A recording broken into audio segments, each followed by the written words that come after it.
The sultry New Orleans air of 1918 typically hummed with an intoxicating mix of jazz, the clatter of streetcars, and the fragrant promise of chicory coffee. Along Bourbon Street, the brass bands played with a feverish intensity, their syncopated rhythms spilling from crowded saloons. Children chased each other through the gaslit alleys of the French Quarter, their laughter echoing against wrought-iron balconies, festooned with flowering bougainvillea. Life, even with the distant spectre of war in Europe, felt vibrant, almost impossibly resilient. The Mississippi River flowed past, a broad, muddy artery carrying the city's pulse to the sea, and the aroma of gumbo and jambalaya wafted from open kitchen windows, a constant, comforting presence. But lately, a new, sour note had begun to creep into the city's symphony. It started as a faint dissonance, a hushed undertone beneath the usual revelry. People spoke in lowered voices on their stoops, their eyes darting to shadows that had never seemed menacing before. The casual ease of evening strolls began to give way to hurried footsteps, and doors that once stood ajar were now firmly latched. The newspapers, typically filled with headlines of war bonds and local politics, had begun to carry cryptic, unsettling reports. Whispers coalesced into a chilling narrative. A shadow, formless yet tangible, was falling over the city. A figure, they said, that moved unseen in the dead of night, leaving behind only horror. Giuseppe Maggio, a greengrocer whose hands were perpetually stained with the vibrant colors of his produce, felt the chill most acutely. He was a man of routine, a creature of habit, and the disruption of that routine gnawed at him. His wife, Catherine, a woman whose robust laughter once filled their small home on Upper Jefferson Street, now clutched his arm tighter when they walked home after dark. She kept a small, tarnished crucifix tucked into her apron pocket, rubbing it absent-mindedly throughout the day. "It's just talk, Catherine," Giuseppe would insist, his voice lacking its usual conviction. Hysteria. But even he found himself checking the locks 3 times, and a cheap, dull axe that usually served to split firewood now rested precariously close to their bed. The night of May 23rd was particularly stifling. A thick humidity clung to everything, making sleep elusive. The usual night sounds, a distant dog's bark, the chirrup of crickets, seemed amplified, distorted. Inside the Maggio home, silence reigned, broken only by the rhythmic creak of their bed and the occasional rustle of the curtains as a faint breeze stirred. Sometime in the pre-dawn hours the silence was shattered, not by a scream but by a dull thud, followed by a choked gasp. Then, a sickening wet sound, repeated with brutal efficiency. It was Jake Mancuso, a delivery boy for the morning paper, who made the discovery. The Maggio's front door, usually bolted, stood slightly ajar. A prickle of unease ran down his spine. He called out, his voice thin and reedy in the nascent light. No answer. Pushing the door open further, a coppery scent, sharp and metallic, hit him. It wasn't the familiar tang of the market, but something far more visceral. His eyes, still adjusting to the dimness, settled on the bedroom doorway. The scene that unfolded before him would forever haunt his waking hours. Giuseppe Maggio lay sprawled on the bed, his head a grotesque ruin, the sheets beneath him soaked crimson. Beside him, Catherine, her eyes wide with a terror that death had not yet erased, was similarly brutalized. The cheap axe, recently moved from its spot by the fireplace, lay on the floor, still glistening. A chilling, silent testament to the horror that had visited Upper Jefferson Street. Jake Mancuso didn't scream. He simply turned and ran, the metallic taste of fear filling his mouth, his desperate flight carrying the first true, undeniable note of terror into the waking city. The shadow had fallen. The usual thrum of the precinct's antiquated typewriters, a reassuring hum of organized chaos, had devolved into a frantic, grating shriek, punctuated by the strident clamor of ringing telephones. Detective John Riley, his face a canvas of exhaustion that transcended mere sleeplessness, observed the pandemonium from his desk. His tie was loose, his collar askew, yet his heavy-lidded eyes registered every detail. He'd barely concluded a grueling shift when the summons came. "Riley, my office now." Captain Davis's voice, a gravelly bark even on a good day, cleaved through the din. Riley propelled himself from his chair, its springs protesting with a weary groan. He knew the subject. The Maggio family. Another one. The city. A taut wire had just snapped under the latest blow. He stepped into Davis's office, the air thick with stale cigar smoke and a palpable sense of foreboding. "It's the Maggios, Riley. The whole family. The axe again. The same damn signature," Davies growled, slamming a hefty file onto his desk. The dossier wasn't new. It was merely fatter, a grim testament to escalating horror. "I'm putting you on it. Full time. This contagion is tearing the city apart." Riley nodded slowly, the file's weight settling in his hands, a physical echo of the burden now pressing on his spirit. He didn't need to open it to visualize the grim photographs, to hear the silent screams. They were etched in his memory, too many times over. The Maggio residence presented a chilling tableau. The modest, two-story house, typically a vibrant nexus of Italian-American life, now stood in a mausoleum's hush under the late afternoon sun, a crowd, a fusion of morbid fascination and genuine terror, pressed against a thin police cordon. Their faces were ashen, their eyes wide with a fear that seemed to propagate on the very air. Riley moved through the house with a practiced funereal grace, missing nothing. The forced entry, the brutal efficiency of the slayings, the unsettling absence of anything stolen, save for the weapon itself. He conferred with the forensic team, their voices hushed, their movements cautious, as if fearing to stir the lingering shadows. Then, the arduous task of questioning began. He started with the immediate neighbors, a young couple recently arrived in the district. Their faces were blotchy with tears, their hands trembling as they clung to each other. "Did you hear anything? See anything out of the ordinary last night?" Riley asked, his voice a calm, steady counterpoint to the tremors in the room. The woman, Maria, shook her head, a catch in her breath. "No, detective. Nothing. Only a feeling. A coldness." Like the air itself was holding its breath. Her husband, Antonio, added, "We were asleep. We didn't hear anything until the officers came. But sometimes, late at night, I hear music. Like jazz. A trumpet, maybe. Faint. But I always thought it was just the wind. Or someone's gramophone." Quote. Riley's pen scratched softly in his notebook. Music. Another tenuous thread woven into a tapestry of dread. He proceeded methodically, house by house, street by street. He spoke to the elderly woman across the way, her eyes darting nervously, to the baker who opened his shop before dawn. Each conversation yielded the same void. No screams, no unusual figures, no suspicious vehicles. Just the pervasive, suffocating shroud of fear. "We heard nothing, detective," an old man with a face like weathered leather whispered, his voice barely audible. "Only the silence." It was a silence that shrieked louder than any person could. Riley nodded, his jaw tight. The city was gripped by a terror so profound it had rendered its inhabitants deaf and blind. No one saw anything, because no one dared to look. No one heard anything, because their own hammering hearts drowned out all other sounds. The silence was the loudest witness, and it spoke of nothing but dread. He walked away from the Maggio house, the weight of the unsolved case, and the city's collective fear pressing down on him. A heavy, suffocating shroud. The city held its breath, each night a drawn-out whisper of dread. The air, usually thick with the boisterous symphony of New Orleans, was now punctuated by nervous silences and the distant, mournful wail of police sirens. Another week, another set of headlines screamed of unspeakable horror.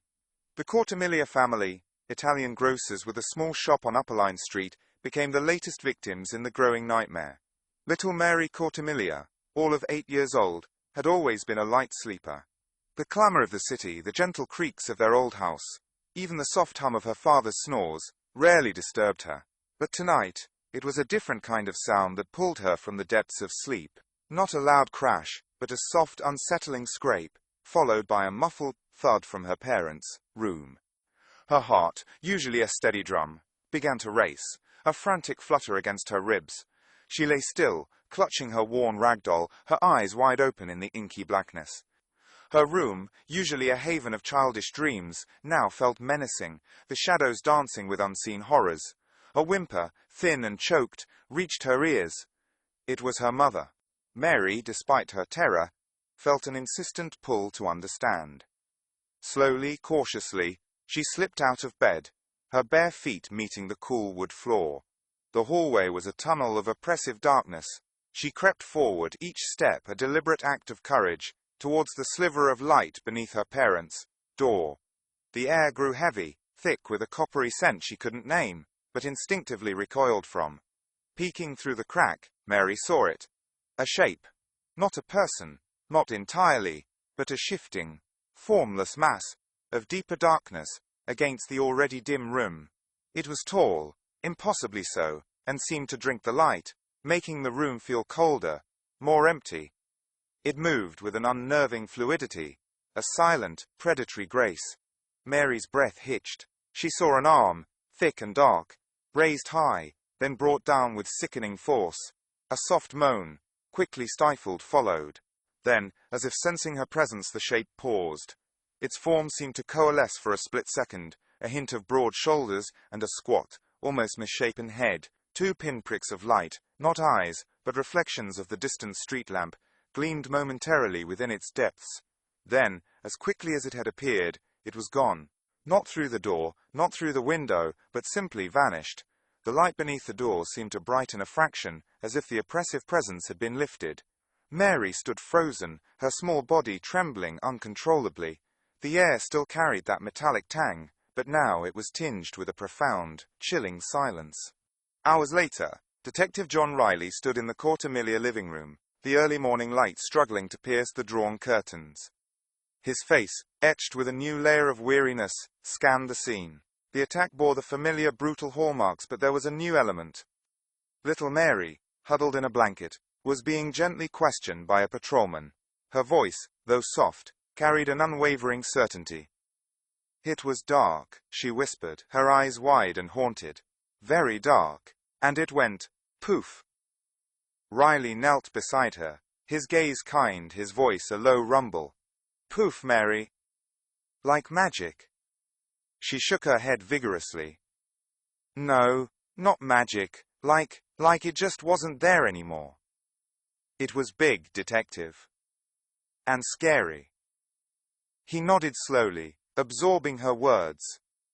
"A fleeting, dark shape." "The first witness account." "Vague, yes, but a thread, however thin, in the tightening knot of fear." A glimpse in the dark.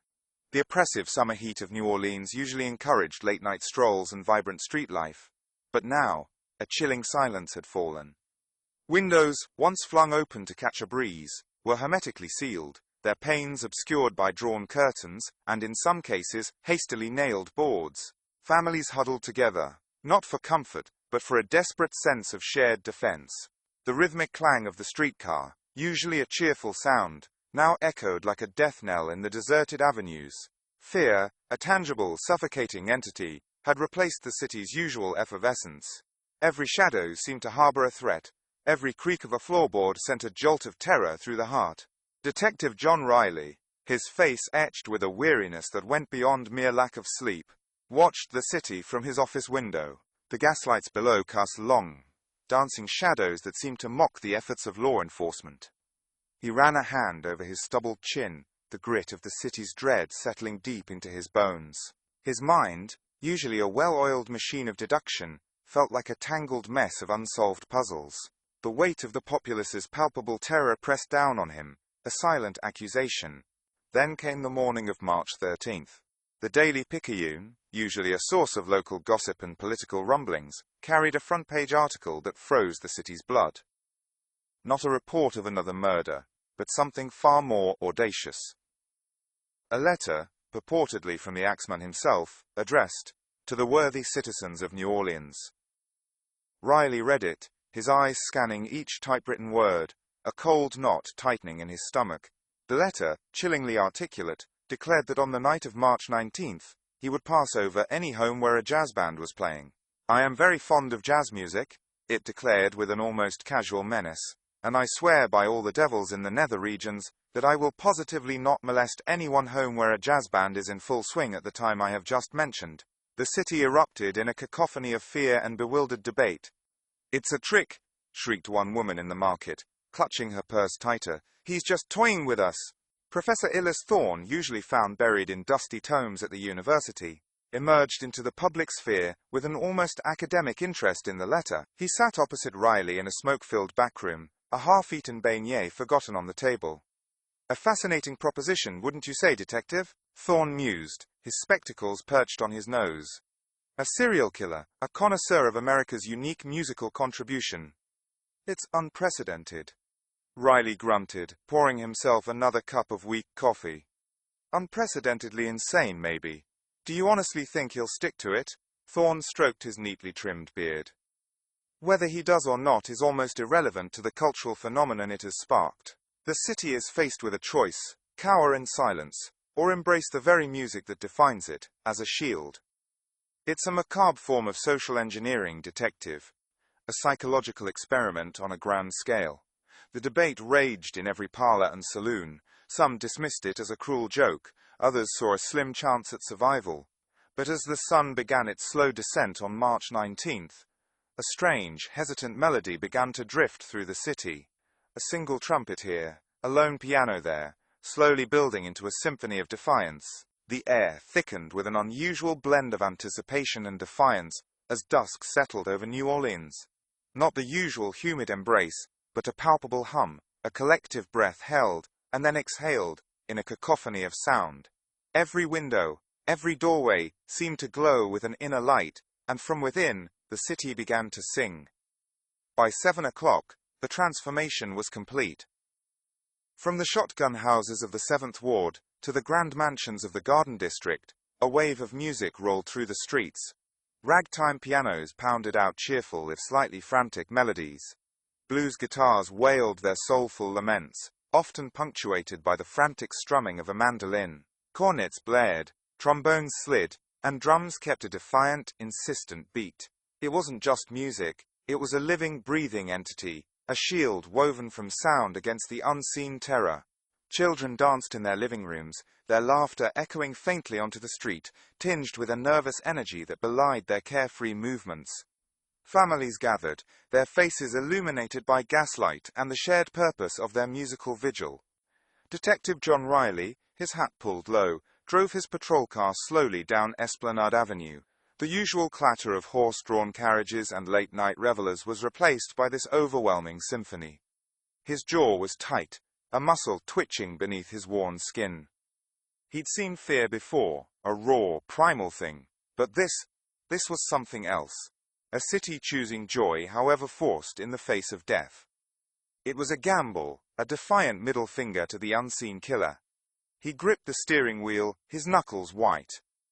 "Never thought I'd see something like this," remarked Officer Miller from the passenger seat, his voice barely audible above a particularly spirited rendition of Tiger Rag emanating from a nearby saloon. "He wanted us to play along," Riley muttered, his gaze sweeping over a brightly lit porch, where a family of 5 played an impromptu brass band. "And the city, God bless 'em, they're doing just that." Quote, Professor Elias Thorne, perched uncomfortably in the back seat, leaned forward, a strange glint in his eye. "It's a fascinating sociological experiment, Detective. The Axeman, in his twisted way, has orchestrated a city-wide performance. A macabre, yet undeniably powerful, display of collective agency." He tapped his fingers rhythmically on his knee. The psychological impact alone, remarkable. Riley glanced at Thorne in the rearview mirror, a flicker of irritation crossing his face. "It's a city terrified, Professor, not a spectacle." He turned down a narrow street, the music here a little softer, more hesitant, but still present. A lone clarinet sang a mournful tune from a small cottage, its melody a stark contrast to the boisterous brass a few blocks away. "Indeed, Detective. Fear is a powerful motivator, but so too is community. This isn't simply a reaction, it's a redefinition of their environment. They've transformed the very air he sought to pollute with terror into something beautiful, even if temporary." Thorne paused, listening intently to a distant thumping bass drum. He underestimated the human spirit, perhaps. Or perhaps, this was his intention all along, to be the catalyst for such a profound cultural moment. Riley grunted, unconvinced.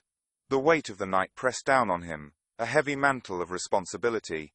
He saw the smiles, yes, But he also saw the fleeting glances at darkened windows, the quick, nervous checks of locked doors.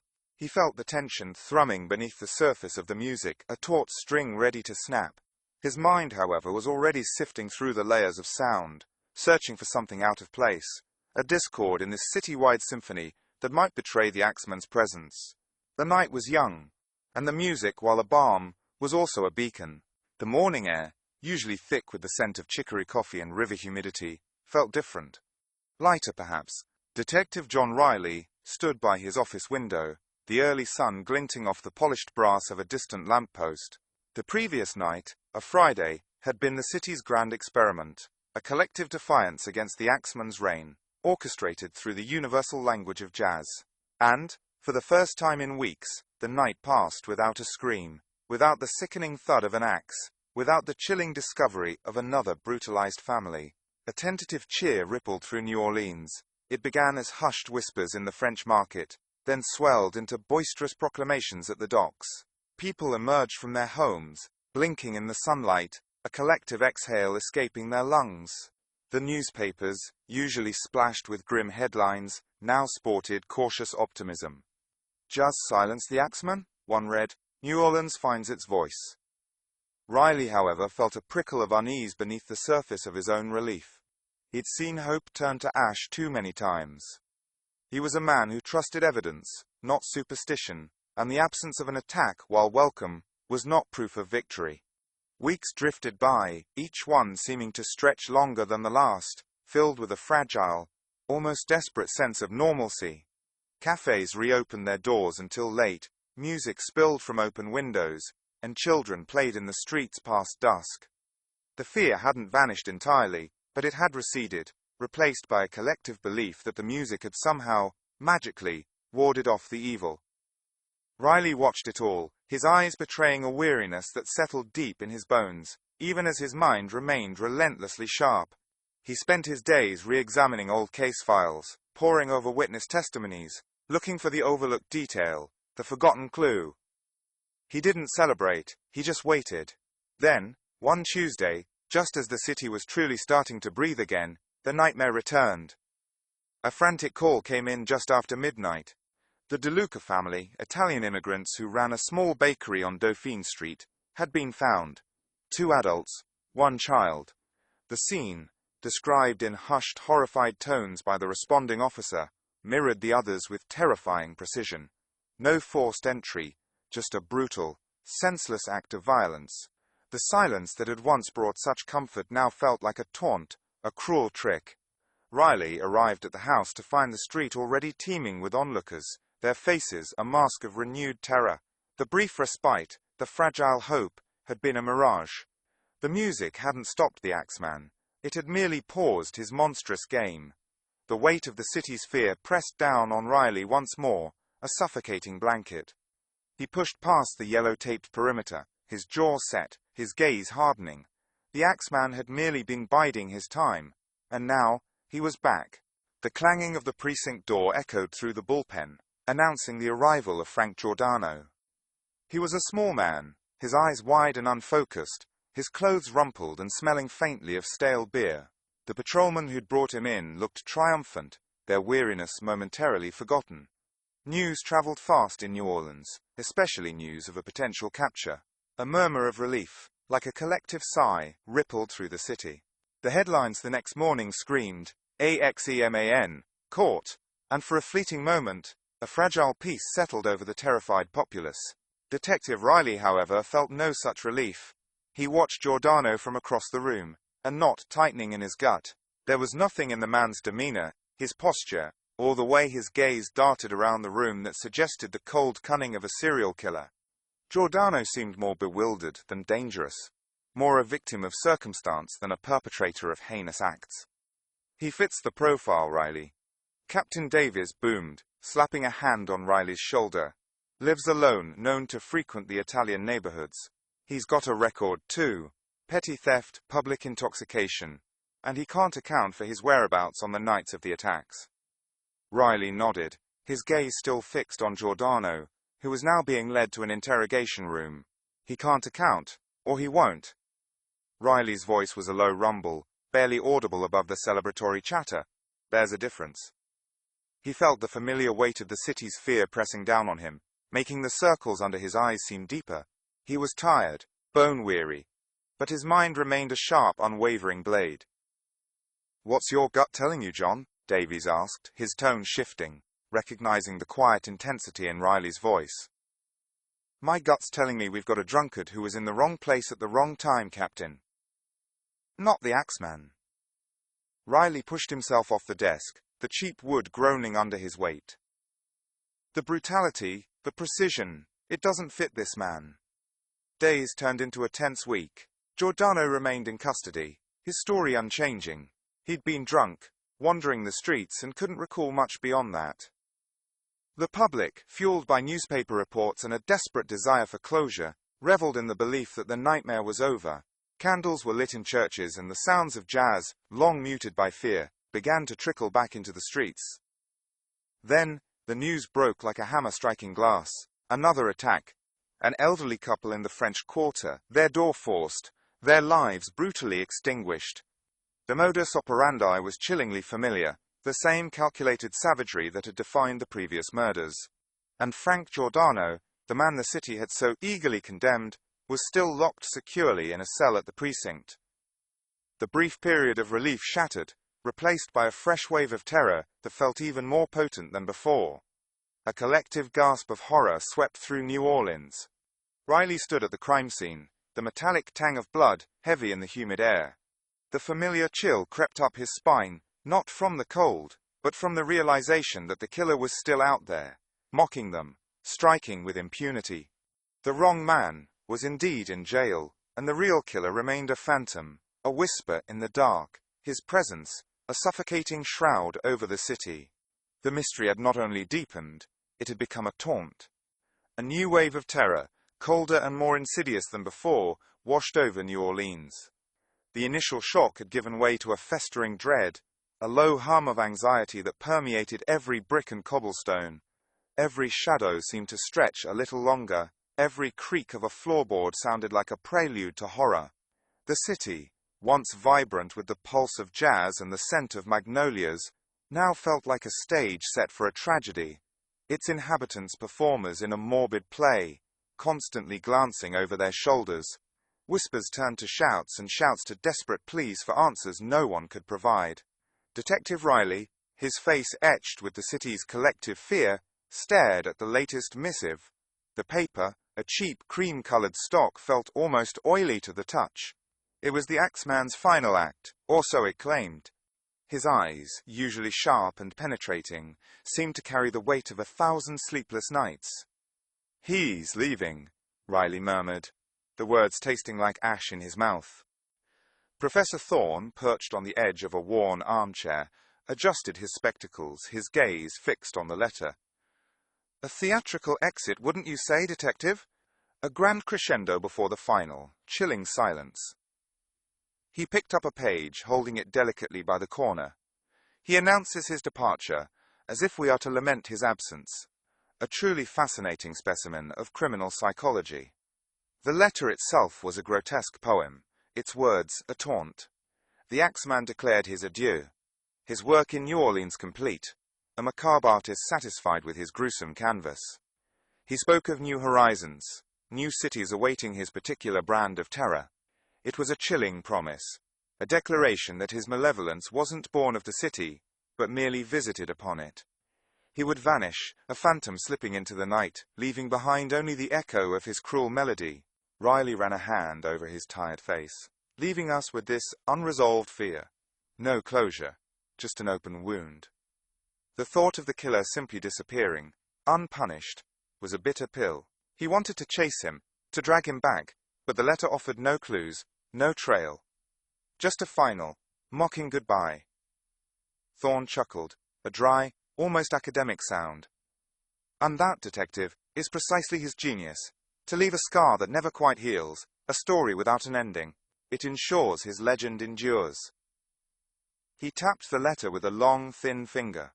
"He wants to be remembered, not as a man caught, but as a force of nature, untamable, unknowable." Quote, "And so, the attacks ceased.